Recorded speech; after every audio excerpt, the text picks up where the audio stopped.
后来即阵配合着防疫，民众较无出门，可能就是踮伫厝内底时间加真多，竟然有意外效应哦。中部的病院发现，最近1个月有新的太太比年初加出着2成到3成。医师是乐观来评估，讲年底哦，台湾可能会增加5000到1万个防疫的宝宝。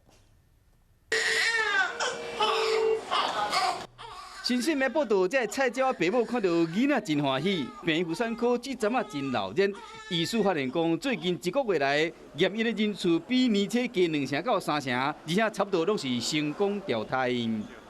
尝试了非常多次的试管婴儿，想要来做受卵怀孕，那没想到在家里居然就自己怀孕了。现在这种情况，然后在家的时间就变长了，心情放松之后，然后就是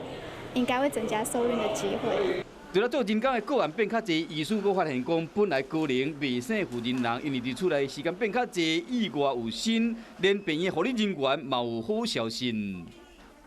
开刀房现在有3个也怀孕，门诊也3个这样。去年的我们出生率是17.5万，我们预计呢，今年如果有到18万，算不错的状况了。台湾新生儿数量一年比一年较少，这波乖乖伫厝的运动，和台湾出生率提悬，变成疫情影响下意外好消息。